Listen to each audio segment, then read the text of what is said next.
Hello guys, இனி நம்ம பார்க்க போற இனிமே சன் ஆஃப் டிராகன் எபிசோட் 13 தான். அப்படி நீங்க இதுக்கு முன்னாடி போட்ட எபிசோட்லாம் பார்க்கலன்னு சொன்னீங்கன்னா ஆல்ரெடி பிளேலிஸ்ட்டாக கிரியேட் பண்ணி வச்சிருக்கேன், போய் செக் அவுட் பண்ணிக்கோங்க.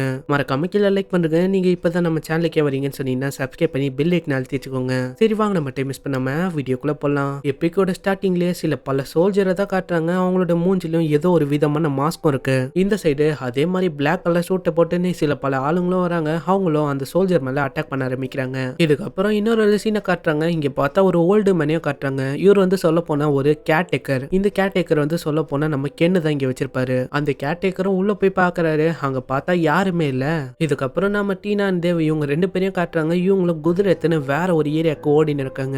இப்பதான் நம்மளுக்கே ஒரு விஷயம் சொல்றாங்க. இந்த மாதிரி இவங்க நைட்டு முழுக்க அந்த ஹேமரை அந்த சிட்டில தேடி இருக்காங்க. இருந்தாலும் ஒரு இடத்துல அந்த ஹேமர் இல்லையே. இதனாலே அவங்களும் யோசிக்கிறாங்க, அங்க இதுக்கு மேல இருக்கிறது வேஸ்ட் தான். ஏன்னா அங்க ஹேமரே இல்ல. அதனால நம்ம ரூபியை தேடுறது தான் நல்லது. ஏன்னா அவ தான் ஹேமரை வேற எங்கேயாச்சும் ஒழிச்சு வச்சிருப்பா. நம்ம ரூபி வந்து எதுக்கு அவ்வளவு சீக்கிரட்டா அதை எத்தனை போயிருக்கனா, இந்த மாதிரி அந்த ஹேமர் அது வந்து அவங்களோட பொக்கிஷம். அதனால அது அவ்வளவு சீக்கிரத்துல நம்ம கைக்கு வர மாதிரி அவ பண்ண மாட்டா. இதெல்லாம் கேட்டு இருக்க நம்ம டீனாவை சொல்றா, ஹேய் நீ தான் அந்த ஹேமரையே ஃபர்ஸ்ட் தூக்குன, உனக்கே தெரியலையா இந்த மாதிரி நீ எவ்வளவு பவர்ஃபுல்லுன்னு. அதுவும் இல்லாம அந்த ஸ்பிரிச்சுவல் ஸ்டோன் அதையே நீ உடைச்சிட்ட.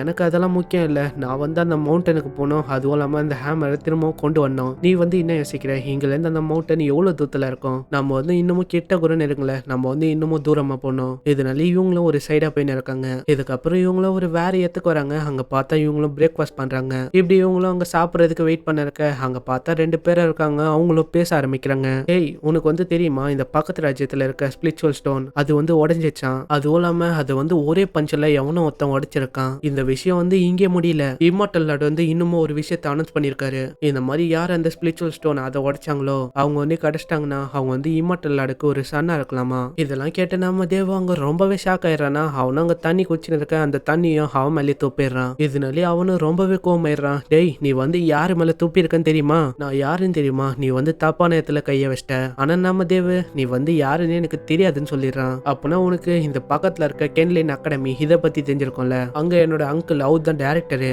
அங்க இருக்க உனத்தனும் நம்ம டீனா கிட்ட ஒரு மாதிரி நடந்துக்க. இதை பார்த்து நம்ம தேவன் ஒரு பஞ்சு தான் விடுறான். இதுக்கே அவன் தூரமா போய் விழுந்துடுறான். ஏய் நீ வந்து என்ன சொன்ன, உன்னோட அங்கிள் வந்து ஏதோ டைரக்டராமே. அதெல்லாம் எனக்கு தெரியாது. அவர் யாருன்னு கூட எனக்கு தெரியாது. ஆனா நீ வந்து என்னோட டிசேபிள் மேல கைய வச்ச, நீ வந்து காலி ஆயிடுவ.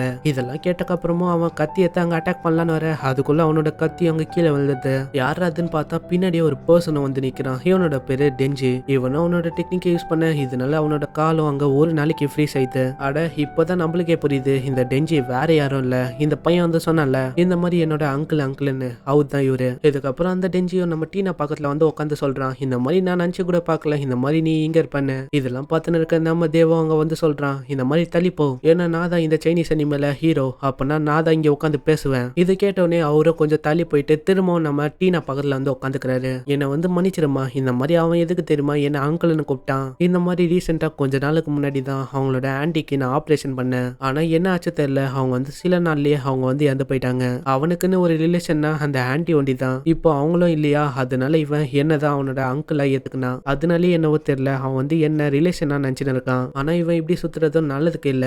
ஏன்னா இவன் எல்லா இடத்துலயும் போய் நான் தான் அவனோட அங்கிள் அப்படி இப்படின்னு சொல்ல இருக்கான். இதனாலதான் நான் முடிவெடுத்தேன், இந்த மாதிரி இவன் பின்னாடி போய் இவன் என்னதான் சொல்றான் அப்படின்னு பாக்குறதுக்குன்னு. அதே மாதிரி தான் நான் எல்லா இடத்துக்கும் போய் இவனை தடுப்பேன். இப்போ நான் வந்து இங்க தத்துருக்கேன். அப்படி நான் போறதும் ஒரு நல்ல விஷயமா எனக்கு அமைஞ்சிருக்கு. ஏன்னா நான் அப்படி போய் தான் உன்னை கண்டுபிடிச்சிருக்கேன்ல. இதுக்கப்புறம் தான் நம்ம டெஞ்சி எங்க சொல்றாரு, இந்த மாதிரி ஆமா நீ வந்து இந்த வீடான பர்சன், இவன் கூட எங்க போயின்னு இருக்க. நாங்க வந்து சொல்ல போனா அந்த மவுண்டனுக்கு தான் போயின்னு இருக்கோம். நீ வந்து என்ன சொல்றேன்னு எனக்கு சரியா புரியல. ஆனா இவன் கூட போற பத்தியா இப்படின்னு அவரும் சொல்ல, இதை கேட்டு நம்ம ஹீரோவும் அவனோட பேரை கேட்கறான். ஆமா உங்களோட பேர் என்ன. இதை கேட்டு அவரும் சொல்றாரு, என்னோட உண்மையான பேர் வந்து குவாட்டல். என்னது இதெல்லாம் ஒரு பேரா என்ன, இது வந்து நல்லா இல்ல. அதனால நாங்க வந்து உங்களை குவாட்டல்னு கூப்பிடுறதுக்கு பதில் டெஞ்சின்னு கூப்பிடலான்னு இருக்கோம். இதுக்கப்புறம் நம்ம தேவம் சொல்றான், இந்த மாதிரி நம்ம டைம் மிஸ் பண்ண வேணாம், நம்ம வந்து போலாம். இதெல்லாம் கேட்டு இருக்க நம்ம டெஞ்சியும் சொல்றாரு, இந்த மாதிரி நானும் வரேன். ஏன்னா நாளைக்கு இறந்து போன ஹேண்ட் சிஸ்டர் இவங்களுக்கெல்லாம் ஒரு மரியாதை செலுத்தணும். இதை கேட்டு நம்ம தேவம் அங்க சொல்றான், இந்த மாதிரி நீங்க வந்து அங்க போயிட்டா அப்போ இவங்க ரெண்டு பேரை யாரு வந்து பாத்துப்பா, அதெல்லாம் நீ கண்டுக்காத.